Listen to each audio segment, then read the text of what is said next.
નથી આવવાનું. ક્યારે ક્યારે એક પ્રશ્ન આવે છે કે જેવી રીતે મુસ્લિમ ધર્મમાં એક શાસ્ત્ર છે, કુરાન છે. ક્રિશ્ચન લોકોમાં એક શાસ્ત્ર છે, બાઇબલ. હિન્દુ ધર્મમાં આમ બધા માન્યતા પ્રાપ્ત એક શાસ્ત્ર છે, ગીતા.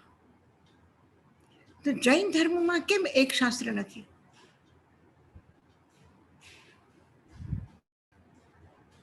મહાભારત છે, રામાયણ છે, આ તો ઇતિહાસ ગ્રંથ છે.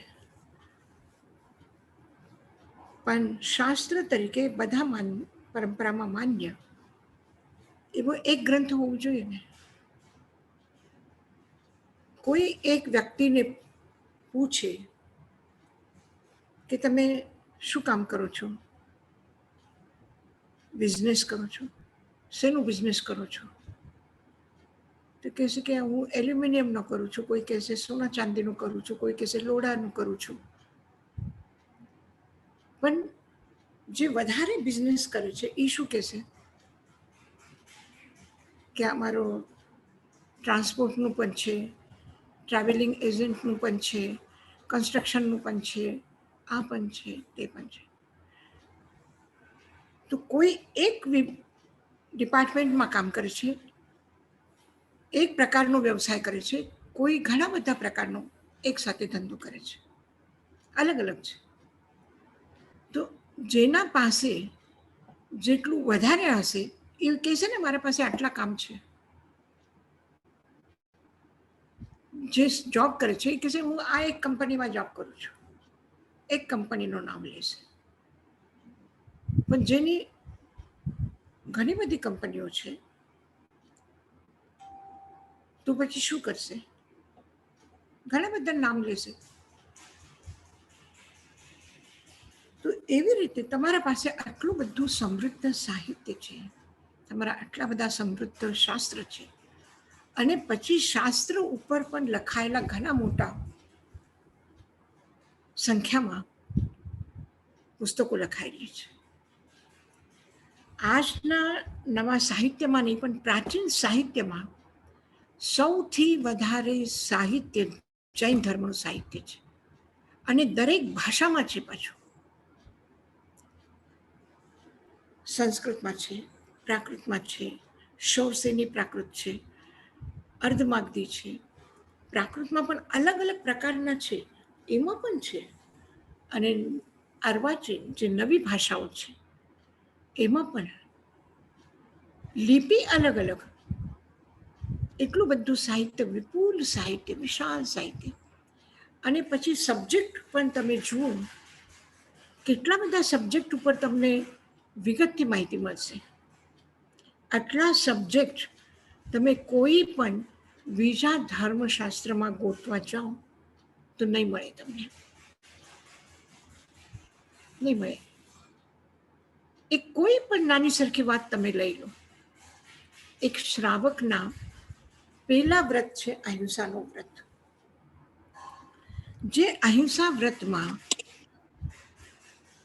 તમે તમારા નોકર સાથે શું વ્યવહાર કરો છો, તમે તમારા પાસે પાળેલા પશુ સાથે શું વ્યવહાર કરો છો, આવું વર્ણન, આમાં પુણ્ય છે, પાપ છે, શું છે, એક અહિંસા વ્રતના માત્ર 5 અતિચારમાં આ બધી વિગત છે. પણ આજ તમે કોઈ બીજા ધર્મશાસ્ત્રને પૂછવા જાઓ કે મારા ઘરમાં એક સર્વન્ટ છે, એના સાથે મારો વ્યવહાર કેવો હોવો જોઈએ, શું કરું તો મને દોષ લાગે, મળશે તમને ક્યાંયથી માહિતી? આટલી સૂક્ષ્મ વાત કે જો તમે સમય ઉપર જે તમે ખાવાનું પીવાનું આપવાનું છે એમાં ઓછું નહીં કરો નોકરને પણ. ભત્તપાન વિચ્છે, ખાવા પીવામાં કટોતી કરો તો તમને દોષ લાગે છે. તમે નોકર પાસેથી કે કોઈ ઘરના માણસ પાસેથી જેટલા કામ કરવાની એની ક્ષમતા છે એનાથી વધારે ભાર એના ઉપર મૂકવામાં આવે તો દોષ લાગે છે, અને એનો અતિચારનો તમે પ્રતિક્રમણ કરો, મિચ્છામિ દુક્કડમ કરો. આ વિગત તમને બીજા ક્યાંયથી મળશે આટલું કે તમે તમારા પત્નીના કે પતિ પોતાના પત્નીની કોઈ પણ રહસ્યમય વાત બહાર નહીં કરે. આટલું પતિ પત્નીના સંબંધ માટે પણ જે ચોથા વ્રતમાં કહેવામાં આવ્યું છે એ તમને બહાર ક્યાંય મળશે? બીજા કોઈ શાસ્ત્રમાં, કોઈ ધર્મમાં મળશે? તમને નહીં મળે. આટલી જીવનની એક એક સૂક્ષ્મ વાતો અને આટલા બધા સબ્જેક્ટ એ લઈને વાત કરી છે ને, એટલા સૂક્ષ્મતાથી. ખાલી તપનું વર્ણન છે, પણ તપના વર્ણન સાથે આ દેહ દંડ છે, આ ક્રોધમાં આવીને કરેલું વર્તાવ તપ કહેવાય. ક્રોધમાં આવીને કોઈ મને આવીને કે ઘરમાં ઝઘડા કરીને આવીને કે મા સતીજી ઉપવાસના પચકા નાખો, તું એને ઉપવાસ કરાવ, એ તપ કહેવાશે? એ તપ નહીં કહેવાય. હું નહીં કરાવી શકું એને પચકાને.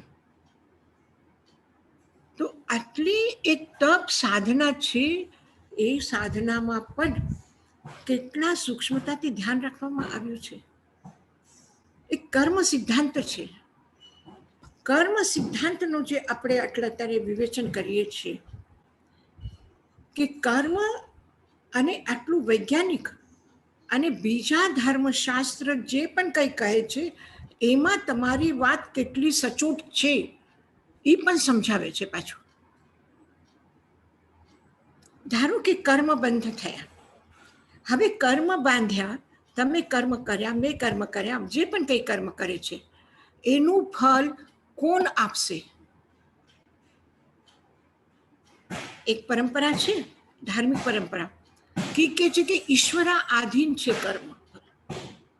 ઈશ્વર જે ફળ આપે છે કર્મનું એ આપણે ભોગવવાનું હોય છે. હવે તમે ઈશ્વરને, પરમાત્માને એક ન્યાયાધીશ બનાવો અને એ ન્યાય કરે કે કોને કયા પાપ કર્મ કર્યા છે, એને શું ફળ આપવાનું છે, એને દુઃખ મળશે કે સુખ મળશે. આ વ્યવસ્થા સચવાશે બરાબર? આ બરાબર લાગે છે? ઈશ્વર તો કરુણાનિધિ છે, દયાનો સાગર છે. એ જ્યારે કોઈ વ્યક્તિ હિંસા કરી, એ કર્મનો ફળ જ્યારે એને દંડ આપશે ત્યારે એની કરુણા, એની દયા ક્યાં જશે? એ આપી શકશે દંડ? એને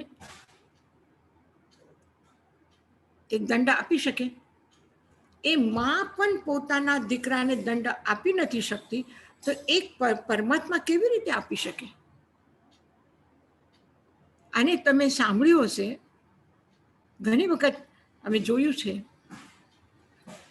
કે ડોક્ટર જે ઓપરેશન કરે છે એ ડોક્ટર ગમે તેટલો હોશિયાર હશે, ગમે તેટલું નિષ્ણાત હશે, પણ એ પોતાના પરિવારના વ્યક્તિનો ઓપરેશન નહીં કરી શકે. બરાબર છે? કરી શકશે? નહીં કરી શકે. એને સુખ પહોંચાડવાનું છે, એની બીમારી દૂર કરવાની છે. આ પ્રેમ જ છે, કરુણા જ છે, આત્મીયતા જ છે. એ કોઈ પણ પેશન્ટનું કરશે ઓપરેશન તો એ એના સારા ભાવમાં જ કરશે, તો પછી પરિવારના વ્યક્તિનું કેમ ન કરી શકે? કેમ ન કરી શકે? તો એ જ્યારે એની જે વેદના છે, એનો જે દુઃખ છે, એ જોઈ નહીં શકે, એ કલ્પના પણ ન કરી શકે. એક ડોક્ટર પણ ત્યારે રડી પડશે જ્યારે એને ખબર પડશે કે મારા પિતાનું કે મારા માને આ અસાધ્ય બીમારી છે, આ ઠીક નહીં થાય. એ નહીં બરદાસ્ત કરે, એ સહન નહીં કરી શકે. તો પરમાત્મા એવું દંડ આપશે? એ આપી શકશે દંડ? અને જેવી રીતે એક ન્યાયાધીશ કોઈ પણ એક કર્મ કરે, એક અપરાધી છે, એને દંડ આપવાનું છે. તો એ અપરાધ એને કર્યું છે આ પ્રૂફ થવું જોઈએ તો એને દંડ આપે છે. આખી ન્યાય વ્યવસ્થા છે. તો પરમાત્માની કઈ ન્યાય વ્યવસ્થા છે? ત્યાં કોણ ગવાહી આપશે? કોણ ગવાહી આપશે કે એને આ કામ કર્યા છે ખોટા? કેમ એને ન્યાય આપી શકે? આ પરમાત્માને ન્યાયાધીશ બનાવો કે પરમાત્મા દંડ આપનાર બનાવો તો આ કર્મ સિદ્ધાંતની વ્યવસ્થા બરાબર થઈ ન શકે.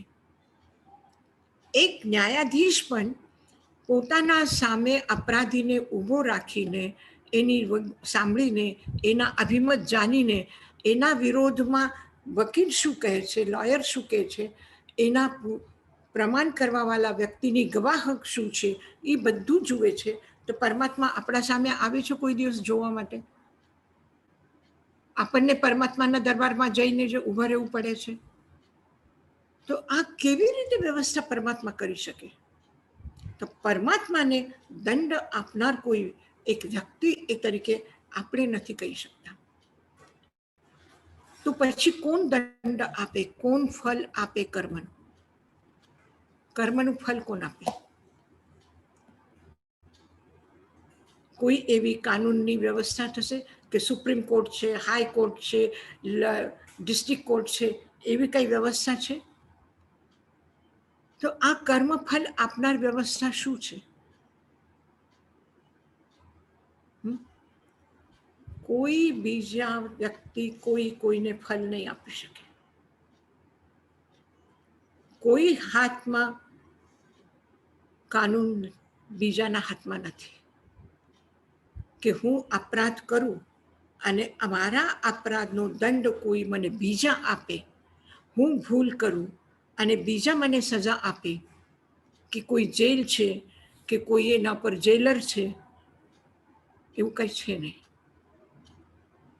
તો આ આખી વ્યવસ્થા કેમ સચવાય છે?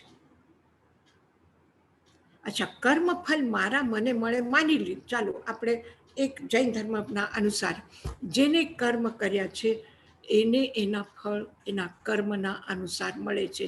એમાં કોઈ વચમાં નથી.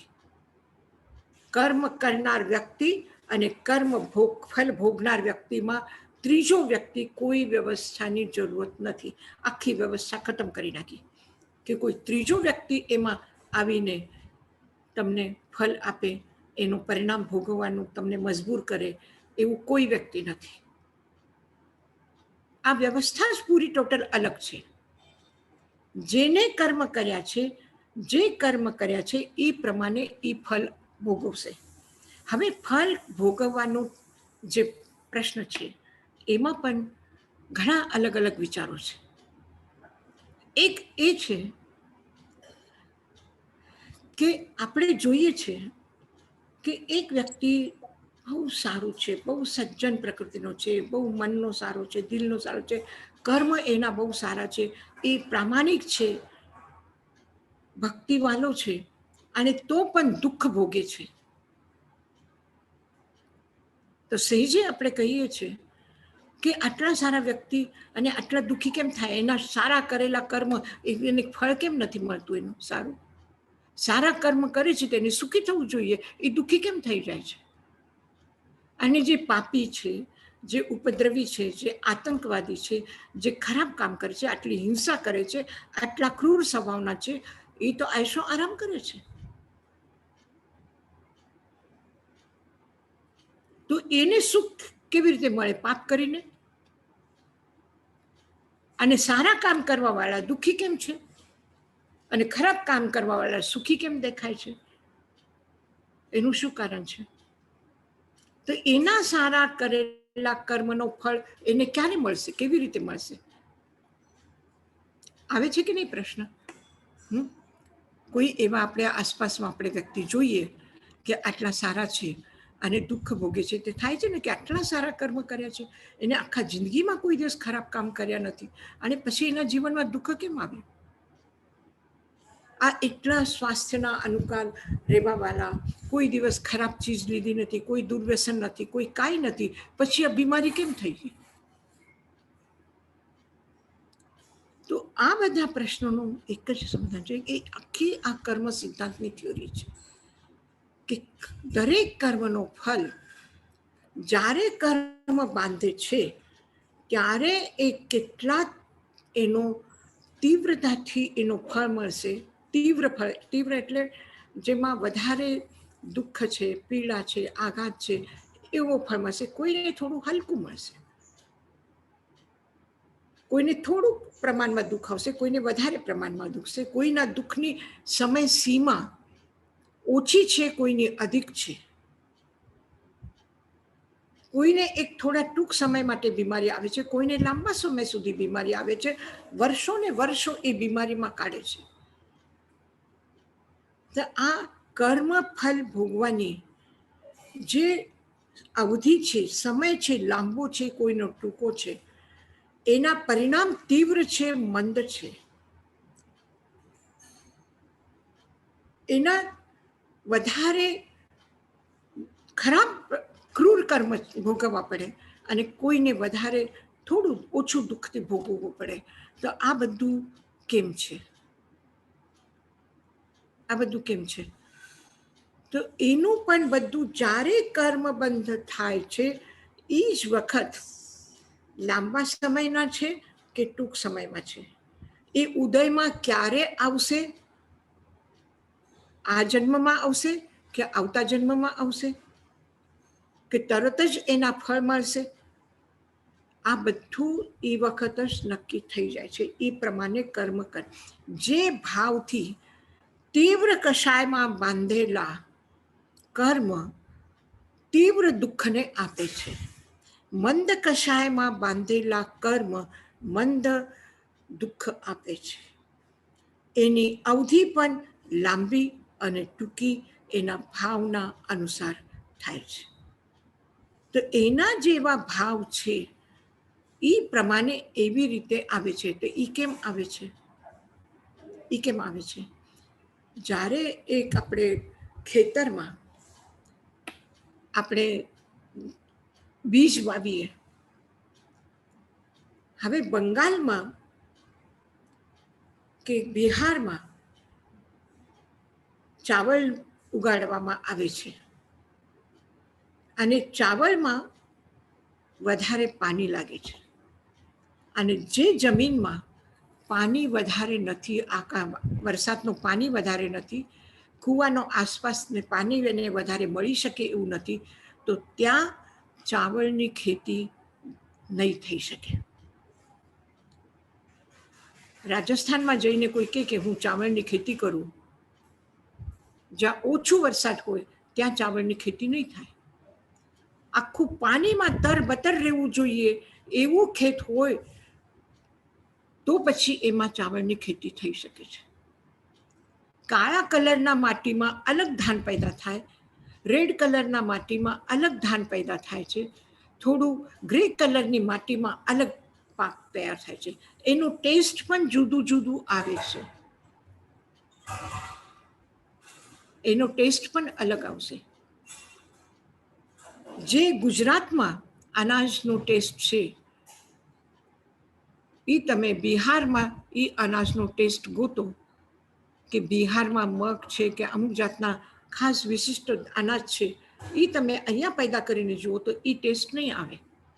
તમે કચ્છની કેસર કેરીનો ટેસ્ટ જુઓ, બોમ્બેના હાપુસ કેરીનો ટેસ્ટ જુઓ, બિહારના માલદાનો ટેસ્ટ જુઓ અને કલકત્તાના લંગડા સુંદરી એનો ટેસ્ટ જુઓ. દરેક પ્રાંતના કેરીનો અલગ અલગ ટેસ્ટ છે. તો આ ટેસ્ટ જુદું જુદું કેવી રીતે થયું? એને મળવા વાળી જમીન, એને મળવા વાળું પાણી, એ પ્રમાણે એનો ટેસ્ટ છે. એ પ્રમાણે અને એનું બીજ તમે સાધારણ સુંદરી કેરીનું બી કોટલી બોમ્બેમાં લઈને ત્યાં જઈને ઉગાડો કે કચ્છમાં લઈને ઉગાડો તો એમાં કેસર કેરી નહીં આવે, એમાં હાપુસ નહીં આવે. તો બીજ પણ એવું જોઈએ, પાણી એવું જોઈએ, જમીન એવી જોઈએ, બધું એ પ્રમાણે હોય તો આ પાક પેદા થાય છે. પછી અમુક જે બીજ તમે વાવો તો એમાં કોઈ 2-3 દિવસમાં ઉગી આવશે, કોઈ અઠવાડિયું પછી ઉગી આવશે, કોઈ 1-2 મહિનામાં ફળ આપશે, કોઈ 4 મહિનામાં ફળ આવશે, કોઈ 6 મહિનામાં ફળ આવશે અને કોઈ 2-3 વર્ષે ફળ આવશે. એક ધનિયા ભાજીમાં ધનાના બીજ વાવો અને ધનિયા પત્તી તો તમને 1 મહિનામાં મળી જશે ખાવા માટે, પણ ધનિયા જોતા હોય તો 1 મહિના પછી 2 મહિના પછી તમને મળે, અને ચાવલ જોતા હોય તો 3-4 મહિના 5 મહિના જોઈએ, અને કેરી જોતી હોય તો 1-2 વર્ષ પછી, અને અખરોટ જોતા હોય તો ક્યારે ક્યારે તો એવા જાતના ફળ એટલું લાંબુ સમય લે છે કે પિતા લગાવેલા ઝાડનું ફળ પિતા ન ખાઈ શકે, એના દીકરા ખાશે, એનો પરિવાર આવતી પેઢી ખાશે. તો એવી જ રીતે અમુક કર્મ એવા છે કે જેનો તરત જ ફળ મળી જાય, અમુક કર્મ એવા છે કે 2 મહિને 4 મહિને 8 વર્ષ 10 વર્ષ પછી મળે, અમુક એવા કર્મ છે કે અનેકો જન્મ પછી મળે, અનેક જન્મ પછી. ભગવાન મહાવીર જે વ્યક્તિના કાનમાં શીશા રેડ્યા હતા, એના આવતા ભાવમાં જ એને ફળ મળ્યું એમ નથી, એ ભાવમાં ફળ મળ્યું હતું એમ નથી, એના 10 ભાવ પછી એને ફળ મળ્યું કે કાનમાં ખીલા ઠોકાના. તો એક જન્મમાં કરેલા કર્મ કેટલા સમય પછી ઉદયમાં આવશે, કેટલા તીવ્રતાથી આવશે, કેટલા લાંબા સમય સુધી આવશે, એ નક્કી કરનાર કોઈ બીજો વ્યક્તિ નથી. અને એ કર્મનો પરિણામ ઓછું કરવાની તાકાત પણ કોઈ બીજામાં નથી.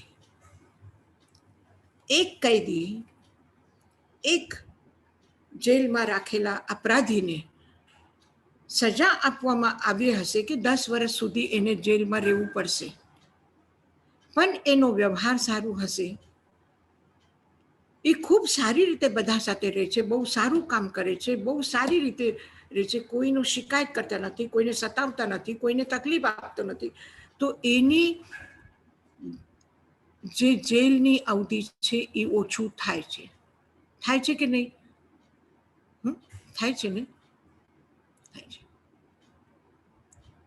એવા 2-3 દાખલા મેં જોયા છે, ઉદાહરણ કે તાઈમાં એમને કીધું હતું કે કાંઈ નહીં, અમુક આપણા અશુભ કર્મનો ઉદય છે, થઈ જશે, એમાં પણ તમે કામ ગલત કર્યું નથી અને ખોટી રીતે હેરાન કરવામાં આવે છે, કંઈ વાંધો નહીં, પણ તમે એકદમ શાંત રહેજો, તમે સારી પુસ્તકો સાથે મંગાવી લેજો અથવા સાથે લઈને જજો, સ્વાધ્યાય કરજો, સારા વિચારોમાં રહેજો, સારું લખાણ કરજો, તો સારું રહેશે. તો એની લાંબા સમયની જે અવધિ હતી કે એને 10 વર્ષ સુધી જેલમાં રહેવું પડશે ને આ એ બધું આખી ઓછી થઈ ગઈ ને દંડ વ્યવસ્થામાં. એ કોને કર્યું? તો એવી જ રીતે આપણે જે કર્મ ફળ ભોગવવાનો જ્યારે સમય આવે, એ સમયમાં જો આપણે સારી રીતે સારા ભાવમાં સારા વિચારોમાં રહીએ, સારું વ્યવહાર રાખીએ, તો આપણી જે તીવ્ર ઉદયમાં આવવાવાળા કર્મ છે એ તીવ્ર રસ મંદ રસ થઈ જાય છે, લાંબી અવધિ ટૂંકી થઈ જાય છે, અને એના ખરાબ પરિણામ જે છે એનામાં પણ ઓછું આવે છે.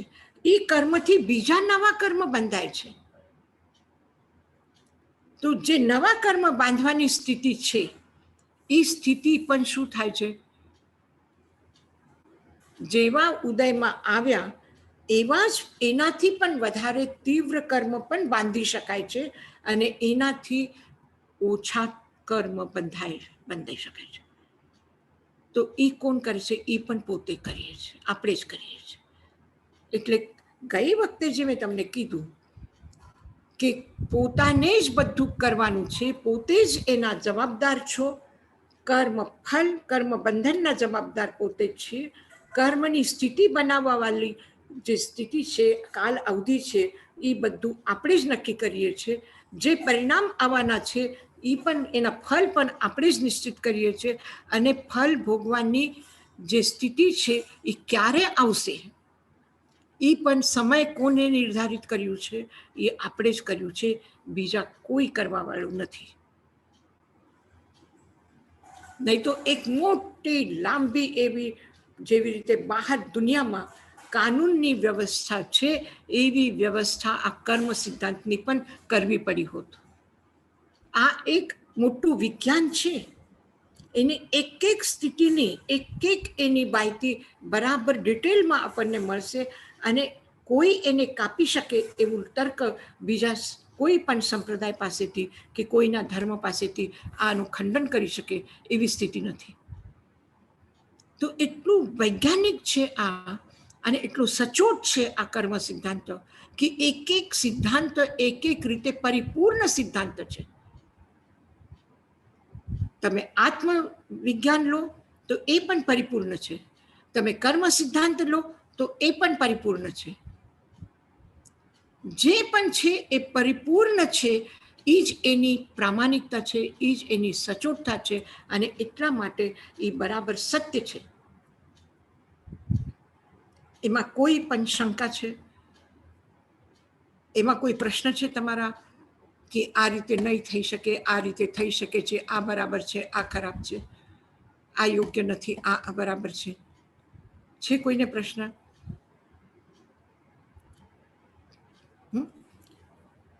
આ રીતે પ્રશ્ન નહીં હોય, પણ વધારે કંઈ સમજવું હોય તો એના પ્રશ્ન છે. યશાજી મહારાજ, મથેળ વંદામી, હાજી. આપણે તો કર્મ સિદ્ધાંતમાં આપણને લોજિકલ લાગે ને એમ થાય કે આ જ હશે, પણ બીજો વર્ણ હોય એ લોકો કે આ બધું લક ઉપર છે. આપણે ના કહીએ કે આ ચાન્સ હતો ને આવું થવાનું હતું, લક ઉપર છે તમારા, તો એ આપણે કેવી રીતના બધાને સમજાવીએ? લક એટલે શું? ભાગ્ય. ભાગ્ય છે. ભાગ્ય શું છે? ભાગ્ય કોનું નામ છે? હા, ભાગ્ય, સાચી વાત છે. હા, ભાગ્ય કોને કહીએ આપણે? જે કર્મની સ્થિતિ આપણે ગોઠવી લીધી છે એને જ આપણે ભાગ્ય કહીએ છીએ. વૈદિક પરંપરા એને વિધાતા કહે છે. જે કરની કરી છે એવું ભોગવવું પડશે. એને એમાં નિયતિવાદી કહો, ભાગ્યવાદ કહો કે પુરુષાર્થવાદ કહો, એ બધું શું છે? એ બધા આવીને કર્મમાં જોડાય છે.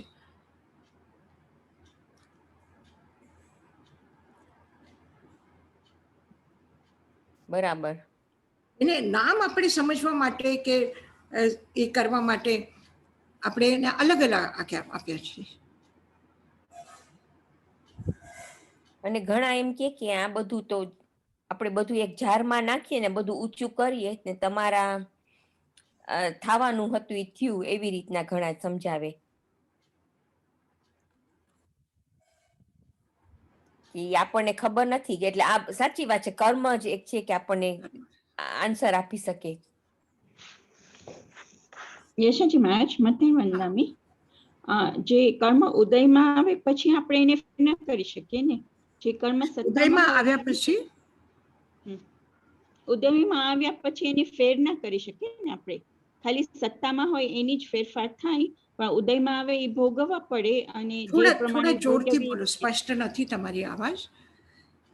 જે આપણે કર્મ ઉદયમાં આવે એનું પછી કઈ થતું નથી, પણ જે સત્તામાં હોય એનું ફેરફાર થાય, અને ઉદયમાં આવે એ આપણે ભોગવીએ, કેવી રીતના ભોગવીએ એ આપણા ઉપર છે, એમ છે? હા, નહીં, સત્તામાં પડ્યા છે, બંધન થઈ ગયું છે, પછી ઉદયમાં ક્યારે આવશે એ પણ આપણે જ નક્કી કર્યું છે. કેટલા સમય સુધી એ સત્તામાં રહેશે?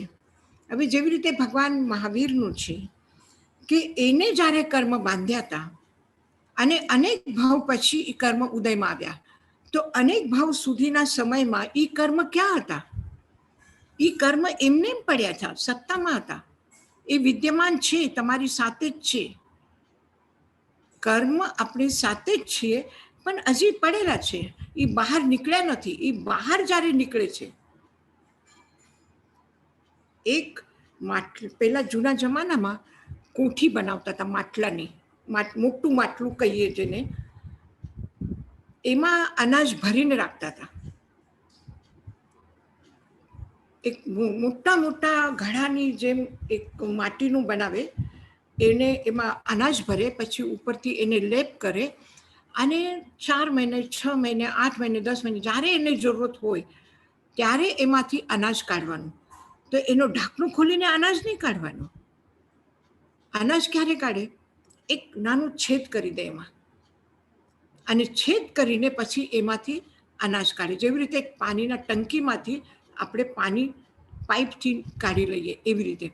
હવે કયું અનાજનો કણ એમાંથી બહાર આવશે, જ્યાં સુધી આપણે છેદ કર્યું નથી, બહાર આવવાનો રસ્તો કર્યો નથી, ત્યાં સુધી એ અનાજ ક્યાં છે? એ કોઠીમાં પડ્યું છે. હવે છેદ કર્યા પછી એ ઉદયમાં આવશે. તો ઉદયમાં જે આવે છે એ પણ કેવી રીતે આવશે? એક એક દાના પછી એક એક દાનો આવશે. હવે કયું પહેલા આવશે ને કયું પછી આવશે, આ પણ એનો ક્રમ છે.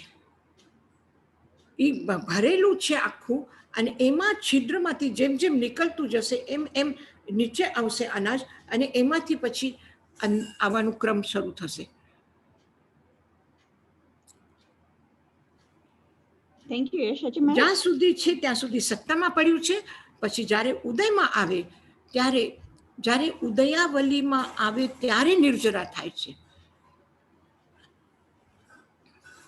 તો ઉદ્વર્તન અપવર્તન ઈ સત્તામાં થાય કે જ્યારે ઉદયમાં આવતા હોય ત્યારે થાય? ક્યારે થાય? ઉદીરના જે છે એ ઉદયમાં આવવાના નજદીકમાં આવ્યા છે. એ ઓલા છિદ્રના નજદીકમાં આવી ગયા છે ત્યારે એની ઉદીરના થાય. ઉદીરના એટલે કર્મ ઉદયમાં આવે એના પહેલા એની પેદા થવાની શક્તિ આપણે ખતમ કરીએ, એને ઉદીરના કહેવાય. ને અપવર્તન ને ઉદ્વર્તન ઈ બી ત્યારે જ થાય ઉદયમાં આવે એની પહેલા જ? ના, જ્યારે સત્તામાં પડ્યા છે ત્યારે નહીં. જ્યારે એ આવલી એટલે પંક્તિ, જ્યારે એ પંક્તિમાં ગોઠવાઈ જાય છે ત્યારે એનો ઉદ્વર્તન અપવર્તન એટલે નાનું સમય, ટૂંક સમય, જે લાંબા સમયના છે એ ઓછા સમયના થઈ જાય. એનો ઉદયનો આવવાનું સમય પરિવર્તન થાય, એને ઉદ્વર્તના અને અવતરણ કહે છે. તો એ ઉદ્વર્તના જે થાય છે એ પણ ઉદયાવલી કર્મનું થાય છે. થેન્ક યુ યશાજી મહારાજ. હાજી.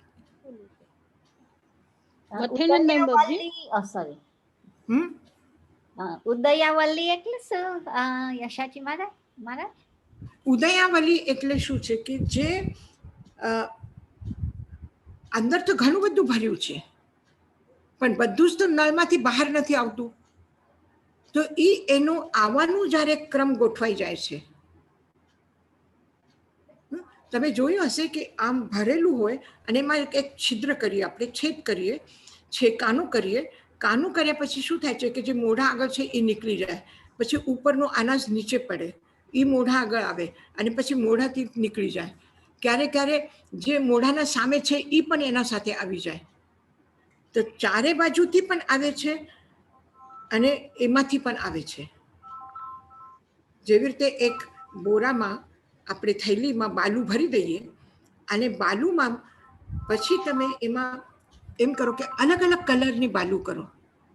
કોઈ રેડ કલરની કલર કરી દો એને, કોઈ ગ્રીન કલરની, કોઈ બ્લુ કલરની, અને પછી તમે એને ગોઠવો એક પછી એક, એક ઉપર એક. આપણે એક પર એક ગોઠવી, પણ જ્યારે તમે એને બહાર કાઢવા માટે એક છેદ કરો અને બહાર નીકળે તો થોડી વાર સુધી જે નીચે આસપાસમાં છે એ નીકળશે. પછી શું થશે કે રેડ ઉપર ગ્રીન તમે ગોઠવી છે તો ગ્રીન વાળી બાલુ નીચે પડી જશે, એ એમાં મિક્સ થશે અને એ પણ સાથે આવશે. તો એવી રીતે આસપાસના બીજા કર્મ પણ એમ ગોઠવાઈ જાય છે આવીને. એમ નહીં કે એના સામે જે છે એ જ એટલું આવ્યું ખાલી થઈ ગયું પછી બીજું કાનું કરીએ પછી બીજું આવશે, એવું નથી. કે તમે આમ ગોઠવ્યું પહેલા રેડ પછી ગ્રીન, તો રેડ માટે જુદું છેદો કર્યો, ગ્રીન માટે જુદું છેદો કર્યો, એમ નથી થતું. શું થાય છે, ઓલું હજી ખસકે ત્યાં સુધીમાં ઉપરનું એમાં આવી જાય, પછી સાઈડનું આવી જાય, સામેનું આવી જાય અને બધું ભેગું થઈ જાય અને એ નીકળે છે. તો એ જે ગોઠવણીનું જે છે એને ઉદયાવલી કહે છે. તો યશાજી મહારાજ, આ બધા શબ્દ અમારા માટે નવા છે. બીનાબેન તો બહુ ખબર છે.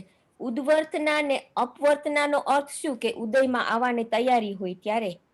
નહીં, મેં તમને કીધું ને કે ઉદ્વર્તના એટલે કે જેની લાંબી અવધિ છે એ ટૂંકી થઈ જાય, જેનો તીવ્રતા વધારે છે એ તીવ્રતા એની ઓછી થઈ જાય. અને ઈ આપણે અપવર્તન એટલે એનું ઓછું થઈ ગયું. હા, ઉદ્વર્તન જ્યાદા થઈ ગયું. તીવ્ર રસ મંદ રસ થાય. જેવી રીતે ભગવાન કીધું ને કે મેં કર્મ સારા કરીને નિર્જરા કરીને હવે મારું આટલું છે. આટલા લોકોના કાનમાં ગરમ ગરમ શીશો રેડ્યો, તો કેટલું બધું કર્મનો અને કેટલું આક્રોશ, કેટલું ક્રોધ મનમાં, અને એ હતો તો એનો ફલ એટલું જ તીવ્ર હોવું જોતું હતું. પણ એ કે જે મારું મંદ થઈ ગયું, એ એટલા પ્રમાણમાં મારે ઉદયમાં નથી આવ્યું. એ મંદ કેવી રીતે થયું? તો એને સત્કર્મ કર્યા, તપ કરી, નિર્જરા કરી અને એનાથી એ ઓછું થયું. હવે આપણે એકદમ ગંદુ પાણી છે, એકદમ ગંદુ પાણી છે, એનો આપણે ફિલ્ટર કરીએ. તો જ્યારે ફિલ્ટર કરીએ તો એક વખત એમાં બ્લીચિંગ કે ક્વિનાઇન એવું કંઈ નાખ્યું અને એનાથી સાફ કર્યું, તો પૂરું એકદમ સાફ નહીં થાય. શું થયું? આખી વધારે પડતી ગંદકી હતી એ નીકળી ગયું, એનો કલર, એની દુર્ગંધ એ નીકળી ગઈ અને થોડુંક ઝાકું કલર થઈ ગયું. થોડી દુર્ગંધ પણ એની ઓછી થઈ ગઈ, થોડું કલર પણ એનો થોડું પાણી જેવું લાગવા લાગ્યું, માટી જેવું નથી લાગતું. પછી એને પાછું તમે ગરમ કર્યું તો એમાં ફેર પડ્યું.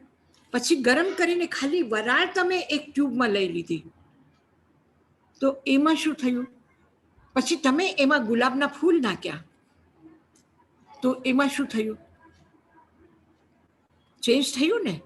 તો આ જે ચેન્જ થાય છે એને જ ઉદ્વર્તના કહેવાય છે. કે તમે જે વખતે કર્મ બાંધ્યા હતા આપણે, એ વખતના કર્મ અત્યંત ક્રોધ, અત્યંત અહંકાર, અત્યંત ઘૃણા, જેલસીમાં બાંધ્યા, એટલે એનો ઉદયકાલ બહુ લાંબો થઈ ગયું, એનો ભોગવવાનું ફળ બહુ તીવ્ર થઈ ગયું.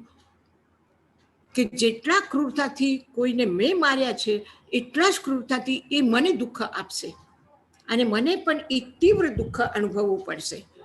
હવે શું થઈ ગયું કે દુઃખ આપનાર વ્યક્તિની તીવ્રતા ઓછી થઈ ને મારે દુઃખ ભોગવવાની તીવ્રતા પણ શું થઈ ગઈ? ઓછી થઈ ગઈ. અને આપણે એટલું કરી શકીએ છીએ કે ધર્મેન્દ્ર કમઠ એટલા જ ઉગ્ર ભાવમાં છે, કારણ એને ઉદ્વર્તના કરી નથી. તો એ તો ક્રૂર ભાવમાં છે, પણ પાર્શ્વનાથ કયા ભાવમાં છે? એના કર્મની ઉદ્વર્તના એને કરી, નિર્જરા એને કરી, એટલે એને દુઃખનો અનુભવ નથી થતો, એટલો તીવ્ર નથી થયો. તીવ્રતા એકદમ મંદ થઈ ગઈ, મંદતા પણ એકદમ વિતરાગતામાં આવી ગઈ. એટલે અશુભ ફલ શુભ ફલ આપે અને શુભ શુદ્ધ થાય. તો પાર્શ્વનાથના અશુભ ફલનો પરિણામ ભોગવીને અશુભ ફલ કર્મ બાંધ્યા નથી, શુભ ફલ પણ નથી, અને શું થયું? શુદ્ધ અવસ્થામાં આવી ગયા. તો બીજાના કર્મ કરતા પણ આપણા કર્મનું આપણે વધારે જિમ્મેવારી લઈને આપણે એને વધારે સ્વચ્છ કરીએ જીવનને, તો એ શું છે? કમઠના રીતે છે, એને કાંઈ ફેરબદલ નથી કર્યું. ગોશાલક ગોશાલક છે, એના કર્મમાં ફરક પડ્યો. એને ભગવાન ઉપર તેજો લેશા છોડી તો એના ક્રોધના કારણથી ભગવાનનો ક્રોધ ઉત્પન્ન ન થયો. ભગવાન પાછા ક્રોધના અનુબંધથી ક્રોધના કર્મ મૌન્ય કર્મનો બંધ નથી કર્યું. પણ ગોશાલક શું કરે છે? જ્યારે એનો પ્રતિકાર, એના વિપરીત પ્રતિક્રિયા સુનક્ષત્ર અને સર્વાનુભૂતિ બે સાધુ કરે છે તો એને વધારે પડતું ક્રોધ આવે છે. અને એ વધારે પડતા ક્રોધમાં એ બંનેને જલાવીને ખતમ કરે છે. તો એને તો અનુબંધ વધારે કર્યું પાછું. પણ ભગવાન મહાવીર શું કરે છે? એટલે કોઈ આપણું અપમાન કરે, કોઈ આપણા ઉપર ક્રોધ કરે, કોઈ આપણાથી નારાજ થઈ જાય, કોઈ આપણને દુઃખ આપવાનો પ્રયત્ન કરે, ઉપસર્ગ આપે, તો એની જવાબદારી આપણી નથી. આપણી જવાબદારી એ છે કે આપણે એના પ્રતિક્રિયામાં શું કરીએ છીએ. એક પાણી છે, પાણીનો મોટી દરિયો છે પાણીનો, એમાં કોઈ બોમ્બ ફેંકે, એમાં કોઈ માચીસ જલાવીને નાખે તો શું થશે? આગ પેદા થશે. એક પાણીના માટલામાં એક તમે માચીસ જલાવીને નાખી દો તો આગ પેદા થશે. પણ એક પેટ્રોલનો ડ્રમ હશે, એમાં તમે એક માચીસ જલાવીને નાખો તો શું થયું? આગ પેદા થઈ કે નહીં થઈ? એક પાણીના ટંકીમાં નથી થઈ અને એક પેટ્રોલના ટંકીમાં થઈ ગઈ. તો જે ક્રોધમાં ભરેલા છે એ ક્રોધ પેદા કરશે. કોઈ કમઠ અપમાન કરે અને પેટ્રોલની ટંકી જો હોત તો ક્રોધ પેદા થાય. અને પાર્શ્વનાથ શું થઈ ગયા? પેટ્રોલની જગ્યા ઉપર પાણીના સાગર છે, એટલે ત્યાં અગ્નિ પેદા નથી થઈ. મહાવીર પાણીના સાગર છે, અગ્નિ પેદા નથી થઈ. અને આપણે રીતે પણ અનુભવ કરીને, વિચાર કરીને, આપણા જીવનની ઘટનાઓ યાદ કરીને જુઓ. ક્યારે ક્યારે કોઈ આટલા બધા હેરાન કરે, કોઈ આટલા બધા પરેશાન કરે, ક્યારે આટલું બધું નુકસાન થાય, ક્યારે આટલું બધું દુઃખ આવે, તો પણ આપણને એટલું બધું દુઃખ નથી લાગતું. કોઈ ગમે તેટલું કંઈ કહી જાય તો પણ દુઃખ નથી થતું. અને ક્યારે ક્યારે એક નાની સરખી વાત ઉપર દુઃખ લાગે છે. સાચી વાત છે. ક્યારે એક નાના શબ્દ ઉપર આપણે એકદમ ઉત્તેજિત થઈને ગુસ્સો કરીએ છીએ. એવું અનુભવ છે કે નહીં આપણું? એવું છે કે નહીં? થાય છે કે નહીં? થાય છે ને. કેમ થયું એમ? કેમ થયું? ત્યારે મોહનીય કર્મનો ઉદય, તીવ્ર નવતો, એટલે ક્રોધ ઉત્પન્ન થાય એવી પરિસ્થિતિ હોવા છતાં પણ ક્રોધ આવ્યો નથી. દુઃખી થવાની પરિસ્થિતિ હતી તો પણ દુઃખી ન થયા.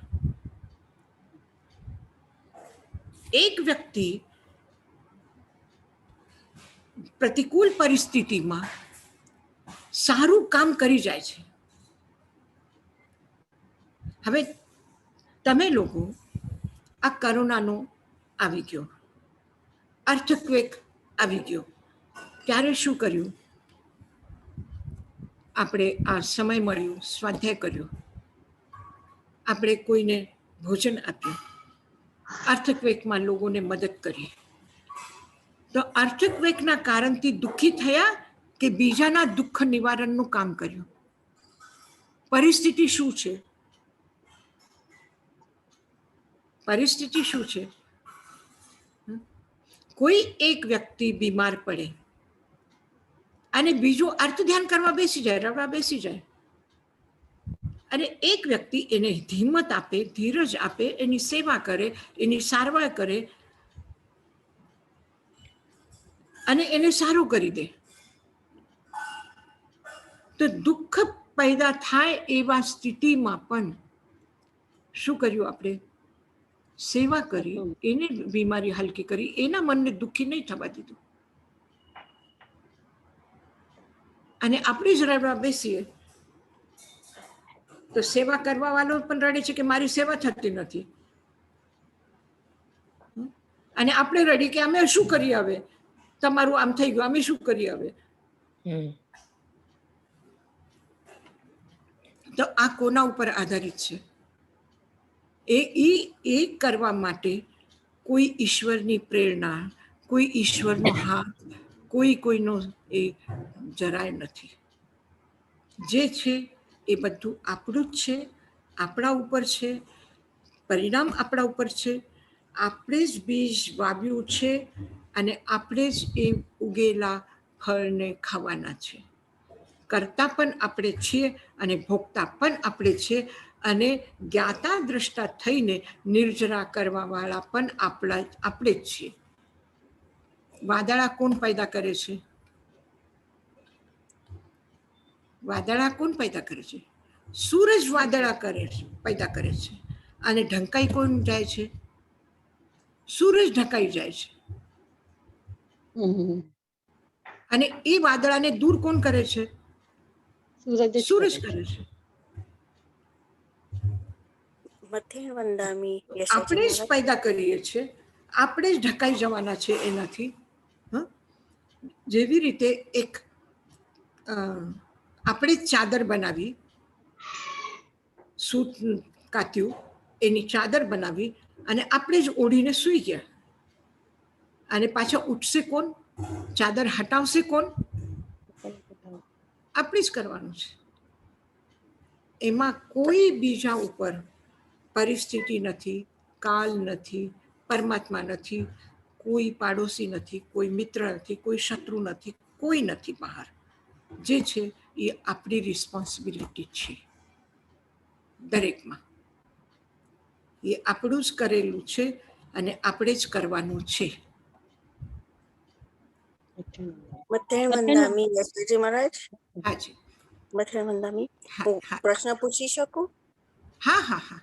હા, આપણે પ્રાર્થના કરીએ તો આપણા જે કર્મ ભરેલા છે એ તો આવવાના જ છે, પણ આપણે જ્યારે પ્રાર્થના કરીએ, આપણે માફી માંગીએ ને પ્રાર્થના કરીએ તો એમાં આપણા કર્મ બંધાયેલા છે, એમાં તો કઈ ફેર પડવાનો જ નથી. પણ આપણે જેટલી વાર પ્રાર્થના કરીએ ત્યારે આપણે બીજા નવા કર્મમાંથી બંધ થતો આપણો ઓછો પડે છે. એ બરાબર છે કે નહીં? કલ્પના કરો કે આપણે બીમાર છીએ અને ઓહો, ડોક્ટર પણ કેવા છે, આટલા દિવસ થઈ ગયા છે પણ કઈ બરાબર સરખું ઈલાજ થતું નથી, કઈ દવા લાગુ પડતી નથી, અને આટલું બસ હાય હાય ભોગે છે. કોઈ સેવા કરતું નથી. સેવા કરતો કેટલી વાર બૂમ પાડવી પડે, કેટલી વાર બોલાવવા પડે, કેટલી વાર એ વિચાર. અને એના કરતા તમને કોઈ કે ભગવાનનું નામ લઈ લો, સારું થઈ જશે, અને તમે પ્રાર્થના કરવા બેસી ગયા, તો શું થયું? પ્રાર્થનાના શબ્દોથી શું થશે, ભગવાન શું આપશે, એ પ્રશ્ન પછી. પણ જ્યારે તમે પ્રાર્થના કરો છો ત્યારે શું થયું? આ તમે જે આર્ત ધ્યાન કરતા હતા, ડોક્ટરને દોષ આપતા હતા, દવાને દોષ આપતા હતા, સેવા કરવા વાળાને દોષ આપતા હતા, પોતાના ભાગ્યને દોષ આપતા હતા, એ શું થઈ ગયું? એક બાજુમાં રહી ગયું, અને મન પરમાત્મામાં પીરોઈ ગયું અને દુખવાનું ભૂલી ગયા. શરીર તરફથી ધ્યાન હટી ગયું. એક ક્રિકેટ રમવા વાળો વ્યક્તિ જ્યારે ક્રિકેટ રમે છે ત્યારે એને ચોટ લાગે છે, બેટ નહીં લાગે, બોલ નહીં લાગે, પડી જાય, જે પણ થાય, અને પાછું તરત જ ઊભું થઈને દોડવા માંડે. કરે છે કે નહીં? એક ક્રિકેટર કરે છે કે નહીં? એ જે રમે છે એ ખેલાડી.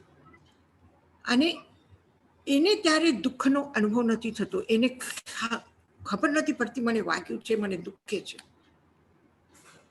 અને થોડી વાર પછી જ્યારે બેક ટુ પેવિલિયન જ્યારે જાય પાછું, પછી શું થાય છે? પછી ડોક્ટર જોઈએ, દવા જોઈએ, રડવા માંડે, હાય હાય કરવા માંડે. તો શું થઈ ગયું? તો જ્યારે આપણે પ્રાર્થના કરીએ છીએ ત્યારે આપણા કશાય ભાવમાંથી આપણે ભક્તિમાં આવીએ છીએ. તો કશાય ભાવ નથી તો કર્મબંધ ઓછા થયા. કર્મબંધ ઓછા થયા, કર્મની નિર્જરા થઈ, એટલે કર્મના તીવ્ર ઉદયનો અનુભવ નથી થતો.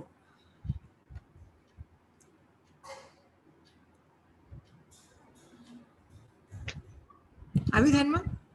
અને કોઈ આવીને એમ કહી દે, સાતા પૂછવા આવે અને કે ઓહો તમને આ તકલીફ છે, આ બીમારી છે, અમારા ઘરમાં પણ છે ને એવું થઈ ગયું તો ઓલાને કેટલું કર્યું પણ કાંઈ ફરક નહીં પડી, તો મરી ગયા. તો આપણા મન ઉપર શું અસર થાય? શું અસર થાય? મને અનુભવ છે, મારું ઓપરેશન થવાનું હતું અને બધા આવે, વંદના કરવા આવે, સાતા પૂછવા આવે, ધ્યાન રાખજો, સાચવજો, આ બહુ આમ થઈ ગયું હતું, ઓલાનું આમ થયું, ઓલું કે આલાનું આમ થયું, જે આવે કોઈનું કોઈ એનો દાખલો આપે, આને બગડી ગયો, આને સારું થાય. અરે ભાઈ કંઈ સારું થયું હોય, મેં મોટા માસતીજીને કીધું, મોટા માસતીજી મને તમે કંઈ સંભળાવો, હવે બસ થઈ ગયો આ બનાના સાતા પૂછવાનું. આપણા મનના પરિણામ કેવી રીતે બદલાય છે? ભગવાનની કૃપાને એ તો બધું આગળની વાત, એ મૂકી દો, પણ આપણા મનના પરિણામ, આપણા આત્મ પરિણામ બદલવા માટે શું કર્યું આપણે? તમે દુખાવો છે, પેનક્યુલર લો છો, પેનક્યુલરથી શું થાય છે? શું થાય છે? દુખાવો તમને અનુભવમાં નથી આવતો. જ્યારે કશાય અનુભવમાં ન આવે, એ મંદ પડી જાય, તો કર્મબંધ પણ કેવા થશે?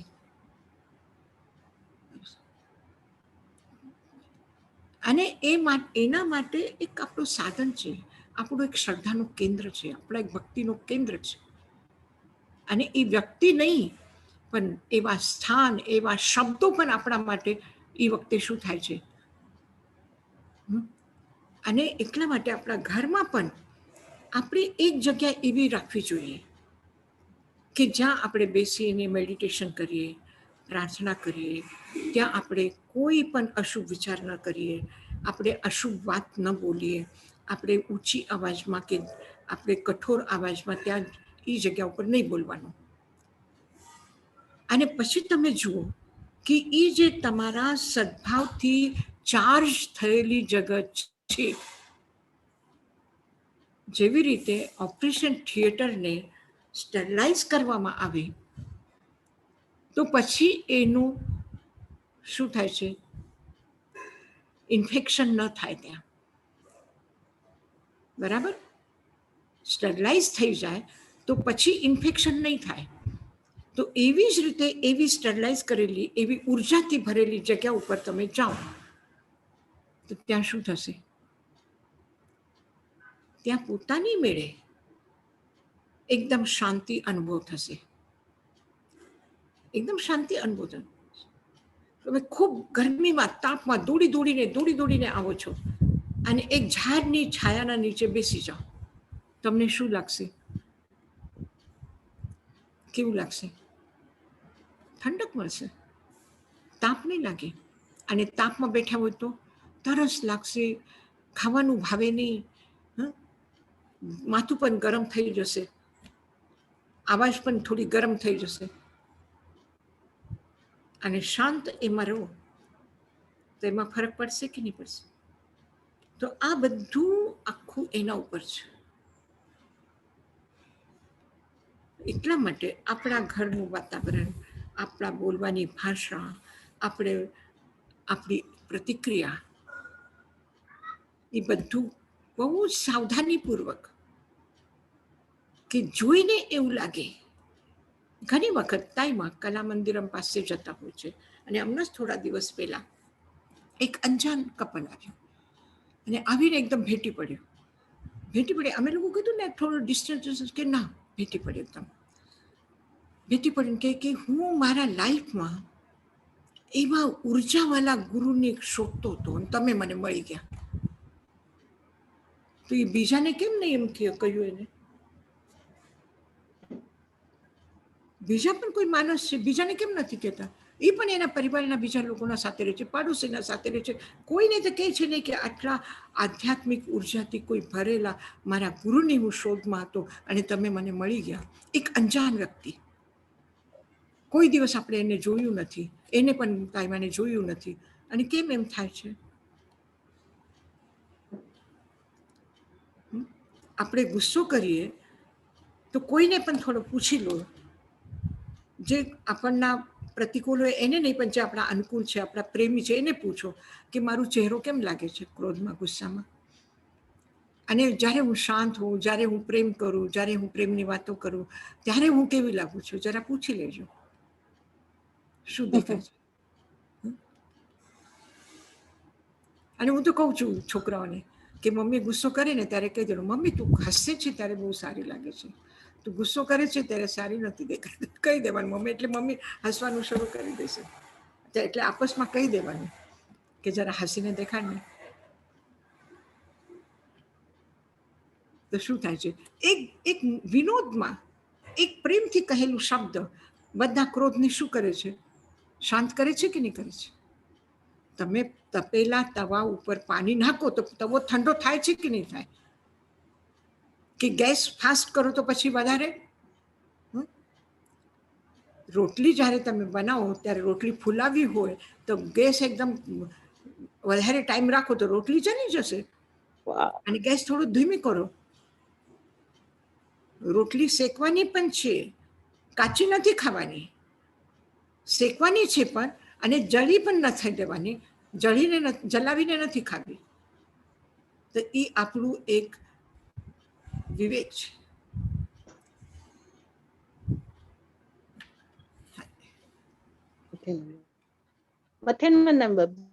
હાજી, हाँ बोल कमल. हाजी,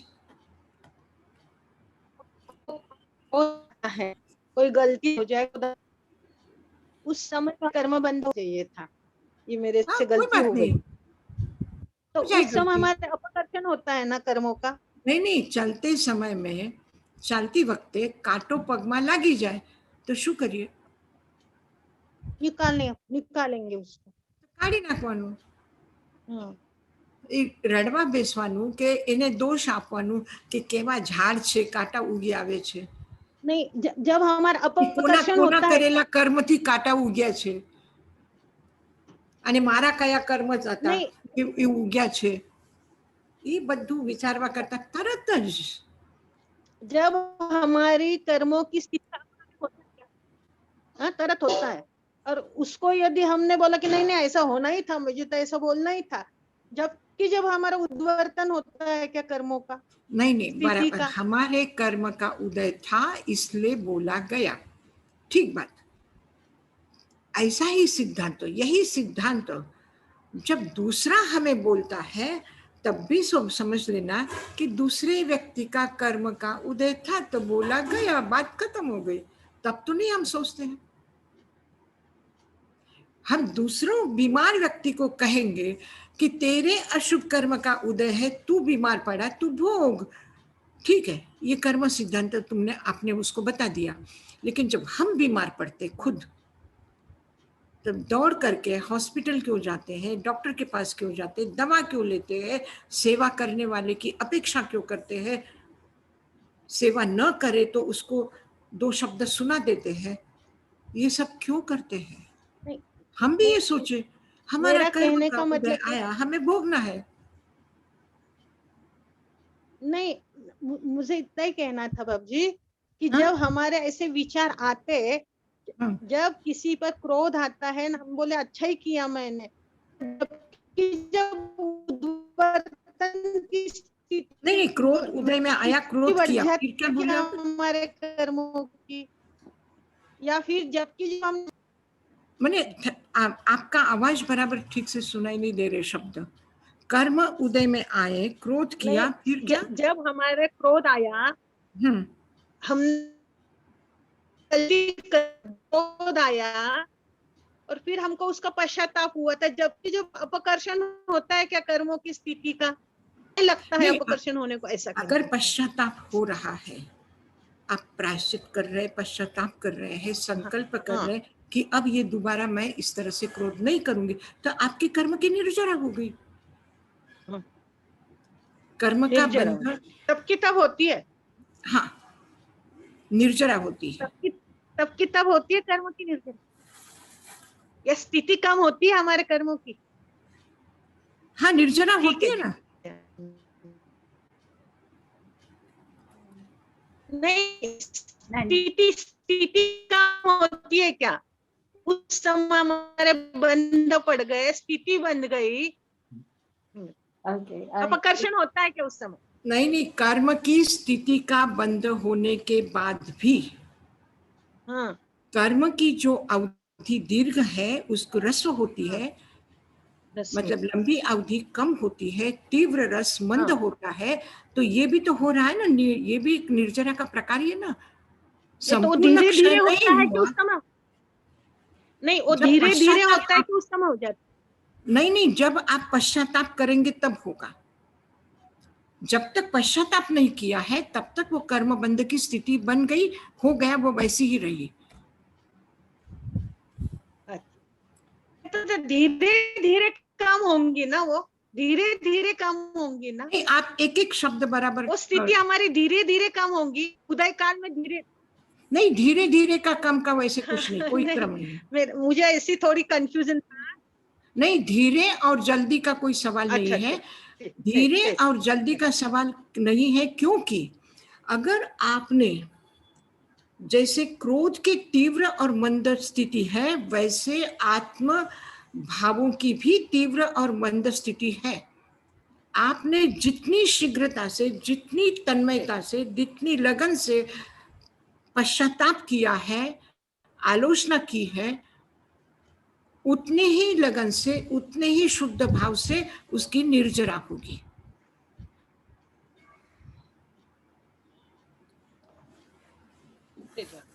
यशा जी और महाराज, एक प्रश्न ऐसा था मेरा, मतलब जिज्ञासा ऐसी थी कि जब हमारा आयुष्य कर्म बनता है, आयुष्य कर्म जब आयुष्य हमारा कर्म की बनता है निर्जरा नहीं अगले होती भोग है। का, आयुष्य कर्म की नहीं, नहीं, निर्जरा नहीं होती है। नहीं, आयुष्य कर्म आयुष्य को कर्म छोड़ जब बनता है, करके जब गति हाँ, तेज आयुष्य बाबूजी, कर्म की जब स्थिति नहीं बदलती है। नहीं, हाँ बोलो, कौन बोल रहे थे? प्रश्न वो नहीं है, मुझे ऐसा लग रहा है कि जब आयुष्य कर्म की स्थिति, अवगाहना, प्रदेश, अनुभव और रस, ये तीनों 6 बातें का उसमें बंद होता है क्या? अगले भाव की जब आयुष्य कर्म की स्थिति हमारी बनती है, तब गति, जाति, स्थिति, अवगाहना, प्रदेश, अनुभव, ये 6 बातों उसी समय हमारा बंद होता है क्या? आयुष्य कर्म का जो बंध हो गया है उसमें कोई फर्क नहीं पड़ेगा। नहीं, फर्क नहीं पड़ेगा, पर उसी समय ये 6 बातें बन जाती है क्या हमारी? वो तो होती रहेगी। आयुष्य कर्म जब हमारा बनता है अगले भोग का, जब 6 बोल लेके जाते ना जीव 6 बोल लेके जाता है, ऐसा हमने सुना है। तो गति, जाति, स्थिति, अवगाहना, अनुभवन, हाँ, प्रदेश, नहीं नहीं, सुनो सुनो, 6 बातें आयुष्य हमारे आयुष्य समय कर्म का बंध हुआ, तो आयुष्य कर्म का बंध हुआ मतलब क्या हुआ? हाँ, किस गति का आयुष्य का बंध हुआ? मनुष्य भाव का हुआ, तिर्यंच का हुआ, देव का हुआ, या नरक का हुआ? की जाति कब? तो उसमें एक बार आपने मनुष्य भाव का, मनुष्य गति में कर्म बंध किया आयुष्य का, आपको आयुष्य मिलेगा, वो किस जाति का मिलेगा, किस गति का मिलेगा, ये तो आपका उस समय, अगर मनुष्य का हुआ तो फिर उसी भाव में, उसी आयुष्य को भोगने के लिए आप नरक गति का दूसरा बंध करना पड़ेगा, तब जाओगे। इसमें नहीं जा सकते हैं। जितना आयुष्य है उतना मनुष्य में ही रहेंगे, तिर्यंच में नहीं जाएंगे। तो गति भी उसी समय तय हो गई, जाति भी उसी समय तय हुई, जाति भी उसी समय से, स्थिति भी उसी समय तय हुई। हाँ, स्थिति भी उसी समय तय हुई। उसी समय तय। तो अभी जो अवगाहना है, अवगाहना, हाँ, अवगाहना भी उसी समय तय होती हुई। है। अवगाहना है ना, ऊंचाई क्या फिर? अवगाहना का कम अवगाहना ज्यादा का होना मतलब भी तय हो चुका है। अवगाहना जब आप बचपन में थे तब आपकी अवगाहना छोटी थी, जब आप बड़े हो गए 10 साल के हुए तब आपकी अवगाहना बढ़ गई, आप 20 साल के हो गए तब आपकी अवगाहना बढ़ गई। हाँ, हाँ, अवगाहना बदलेगी। नहीं, अवगाहना मतलब आप समझ गए ना सब लोग? अवगाहना मतलब आपके शरीर की आकृति, नहीं, कितनी कितनी जगह हाँ, आपके आत्म प्रदेशों ने घेरी है। जैसे चींटी के भाव में गए हाँ, तो आत्मा तो वही है, आत्म प्रदेश तो उतने ही है, लेकिन चींटी के एक छोटे से शरीर में वो सब समा गए, ठीक। तो वो छोटा सा शरीर उसकी अवगाहना है। आप हाथी के भाव में गए तो हाथी के इतने बड़े शरीर में आपके आत्म प्रदेश एकदम फैल गए, जो चींटी के भाव में से निकल करके हाथी के भाव में गए। जब मेघ कुमार हाथी के भाव में था तो उसकी अवगाहना जब उसने जन्म लिया मनुष्य भाव में तो छोटी जो थी, और हाथी के भाव में था तो बड़ी हो गई थी। हाँ जी, યશાજી મહારાજ, हाँ जी, તમે જે દાખલો આપણને આપ્યો કે આપણે હા. કુંભમાં અનાજ ભરીએ, તો શું? એનું જે આપણે કુંભમાં અનાજ ભરીએ અને એમાં તમે ઉદીરના અને ઉદયાવલીનો જે દાખલો આપ્યો એ જરા પાછું સમજાવો. અને ઉદીરના અપવર્તના અને ઉદય વર્તના એ બધું નિર્જરા જ થાય છે કે એમાં સંવરનું કઈ કામ છે? એક શું છે કે કર્મ બંધનની જે સ્થિતિ છે, અમુક કર્મ જે છે જેવા બાંધેલા છે એવા જ ભોગવવા પડે, એમાં પરિવર્તન નહીં થાય. અમુક કર્મ એવા છે કે જેના સ્થિતિમાં, એના સમયમાં, અવધિમાં અને એના રસમાં ફરક પડે છે. જે ફરક બંધ સ્થિતિમાં હતું એ ઉદય સ્થિતિમાં આવે ત્યાં સુધીમાં વચમાં એક જગ્યા પડ્યા છે તો એને આપણે સત્તાકાલ કહીએ, અને જ્યારે ઉદયમાં આવવાની તૈયારી કરે છે ત્યારે એ ઉદયાવલી કર્મ કહેવાય છે. એક ચનાનું દાણું તમારા કિચનમાં ડબ્બામાં પડ્યું છે તો એને અંકુર નહીં આવે. ડબ્બામાં પડ્યું છે તો અંકુર નહીં આવે. પછી તમે એને પલાળી રાખો, પલાળીને બહાર કાઢ્યા અને ભૂલી ગયા એને બનાવવાનું, બીજે ત્રીજે દિવસે જુઓ તો એમાં અંકુર આવી ગયા. તો પાણીમાં પલાળ્યા પછી અથવા એક તમે ગાર્ડનમાં કે તમારા જમીનમાં એને નાખો, પછી એની અંકુર આવવાની તૈયારી થાય એટલે એ ઉદયાવલી કર્મ છે. પણ ડબ્બામાં છે ત્યાં સુધી એ ઉદયમાં અંકુર નહીં આવે એટલે ઉદયાવલી નથી. એટલે કર્મ જે પડ્યા છે એ સત્તામાં પડ્યા છે, એને સત્તામાં કહેવાનું, ડબ્બામાં નહીં કહેવાનું, અને સત્તામાં કહેવાનું. તો સત્તામાં પડ્યા છે, હવે એ ઉદયાવલીમાં આવ્યા છે. તો સત્તામાંથી ઉદયાવલીમાં આવીને ઉદયમાં આવે ત્યાં સુધીમાં કર્મની નિર્જરા થઈને એ કર્મ પૂરા ખતમ થઈ શકે છે. અને અમુક એવા કર્મ છે કે જે અત્યંત તીવ્ર રસ છે એનું મંદ કરી શકો છો, જે લાંબી અવધિ છે એને ટૂંકી કરી શકો છો, અને જે ક્યારે ઉદયમાં આવશે એની પરિસ્થિતિમાં તમે પરિવર્તન કરી શકો છો. તો એ પરિવર્તન જે થાય છે એને અપવર્તના કહેવામાં આવે છે. અને ઉર્ધ્વર્તના એટલે કે એક વ્યક્તિ ગલત કામ કરે છે અને ગલત કામ કર્યું ને કર્મબંધ કર્યા પછી કે છે ના મેં જે કર્યું છે બરાબર કર્યું છે. જાપાન ઉપર જ્યારે બોમ્બ ફેંક્યું અને એ માણસને કહ્યું કે જો આટલા માણસો મરી ગયા છે, એક બોમ્બથી આટલું વિનાશ થયું છે, તને શું લાગે છે? તું શું અનુભવ કરે છે? એ વખતે તારા ફિલિંગ્સ શું છે? તો એ શું કે છે? મેં જે કર્યું છે એ બરાબર કર્યું છે. તો ઘણી વખત વ્યક્તિ પાપ કરે છે, ગલતિયા કરે છે, ભૂલો કરે છે અને પાછું સહી સાબિત કરે છે કે ના, જે મેં કર્યું બરાબર કર્યું, મેં ગુસ્સો કર્યું બરાબર કર્યું, કરવું જ જોઈએ. કોઈ ગલત કામ કરે તો હું ચૂપ રહું? હું શું કામ સહન કરું? એ શું મને સમજે છે? આપણે કાંઈ ન બોલીએ ને તો બધા કાચા ખાઈ જાય આપણને. બોલીએ છીએ કે નહીં એવું? તો એ બધું શું છે કે પોતાના ભૂલને સ્વીકાર નહીં કરે. તમે કાંટાના ઝાડ વાવ્યા અને પછી એને તમે પાણી આપો તો શું થશે? એનો વિકાસ થશે કે નહીં? એ વધશે કે નહીં? એક પાપ કર્મ કરીને પછી તમે એને સારું કર્યું એનું અનુમોદન કરો, બીજા પાસેથી કરાવો, તો આ એનાથી શું થાય છે? કર્મની અવધિ વધે છે, કર્મના તીવ્ર રસ થાય છે, કર્મનો વધારે સમય સુધી ભોગવવા પડે. તો એ શું છે? ઉદ્વર્તના. તો એનું અશુભમાં અશુભ રસ નાખવો. તમે એક તો કડવી કોઈ વસ્તુ છે અને એને હજી કડવા વસ્તુમાં નાખો તો એની કડવાટ કેવી થાય? એની કડવાટ કેવી લાગે? એક બેસન છે કે ગોળ છે, એનો ટેસ્ટ કેવું છે? અને એ તમે કરેલાના શાકમાં નાખો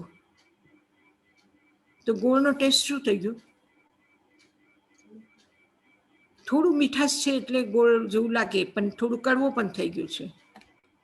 એમાં બેસન નાખ્યું તો એ પણ શું થયું? કડવો થઈ ગયો. તો એવી રીતે અશુભને અશુભથી એ કરવું, એમાં વધારે એ રસ ઉમેરવું, તો એનાથી શું થાય છે? ખરાબ થાય છે, ઉદ્વર્તના થાય છે, અપવર્તના ઓછું થાય છે. આવિધાનમાં આજે થોડી ચર્ચા આપણી થોડી એકદમ બહુ સિદ્ધાંતિક હતી, પણ એ થોડું સમજવું બરાબર હતું કર્મ સિદ્ધાંતના અનુસાર.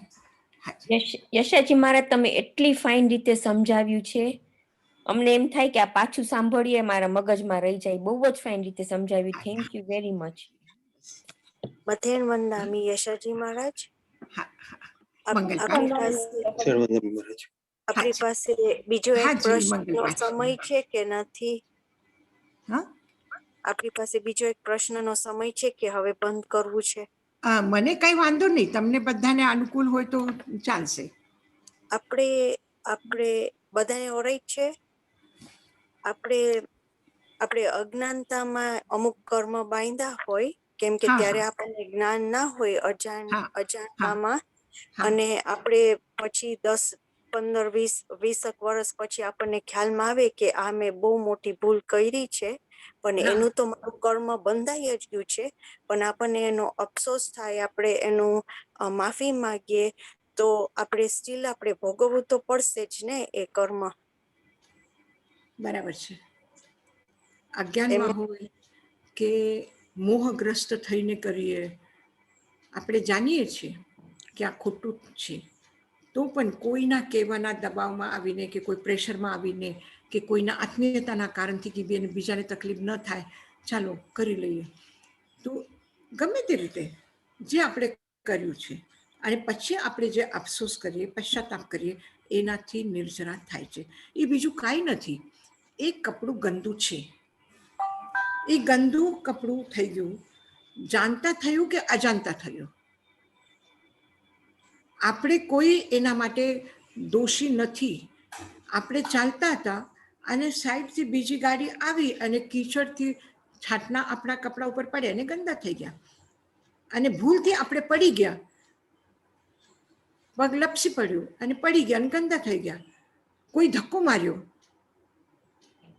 અને ગંદા થઈ ગયા કપડા, પડી ગયા આપણે, અથવા બીજાને ધક્કો મારવા ગયા પણ પોતે જ પડી ગયા. ગમે તે કારણથી આપણા કપડાં ગંદા થયા છે, તો હવે શું કરવું છે? એને ધોઈને સાફ કરવા છે. તમે સાદા પાણીથી ધોવો, નહીં સાફ થાય તો સાબુ લગાડો, નહીં સાફ થાય તો ગરમ પાણીમાં થોડું બ્લીચ કરીને એને પલાળી રાખો. તો જેટલા જેટલા પરિમાણમાં આપણે કરતા જશું એટલા એટલા પરિમાણમાં શુદ્ધ થવાનું છે. તો આ બધું શુદ્ધ કરવાની પદ્ધતિ છે. એ અજાણતામાં થયા કે જાણતા થયા કે આપણે જાણીને કર્યું છે કે કોઈના બીજાના કારણથી થયા કે આપણા કારણથી થયા, એ કારણ જે પણ હોય એ બધું વિચારનીય નથી. વિચારની એટલું જ છે કે ગંદુ થઈ ગયું છે એને સાફ કરવું છે. આપણી ભૂલ છે, આપણે પશ્ચાતાપ કરી લેવું. મંગલ પાઠ કરીએ. નમો અરંતાનંગ નમો સિદ્ધાનંગ નમો આયર્યાનંગ નમો વચ્છાયાનંગ નમો લોય સવ સાભુનમ એસો પંચ નમોકારો સવ પાવપનાસનો મંગલાનંચ સવ્વેસિમ પરમમ હવૈ મંગલમ. ગુરુદેવ की आज्ञा चत्तारि मंगलम अरहंता मंगलम सिद्धा मंगलम साहु मंगलम केवलीपणत्तो धम्मो मंगलम. चत्तारि लोगुत्तमा अरहंता लोगुत्तमा सिद्धा लोगुत्तमा साहु लोगुत्तमा केवलीपणत्तो धम्मो लोगुत्तमो. चत्तारि शरणं पवज्जामि अरहन्ते शरणं पवज्जामि सिद्धे शरणं पवज्जामि साहु शरणं पवज्जामि केवलीपन्नतं धम्मं शरणं पवज्जामि. अरहंतों का शरणा सिद्धों का शरणा साधुओं का शरणा केवली प्ररूपी दया धर्म का शरणा. चार शरणा दुख हरना सुख करना और शरणा नहीं कोई जो भय प्राणी आदरे तो क्षय अमृत. अंगुष्ठे अमृत वसे लाब्धितना भंडार श्री गुरु गौतम समरिय मनवांछित फलदातार. भावे भावना भाविये भावे दीजे दान भावे धर्म आराधिये भावे केवल ज्ञान भावे पद निर्वाण. ओम शांति शांति. मत्स्येण वंदामि વંદન. महाराज महाराज बहुत बड़े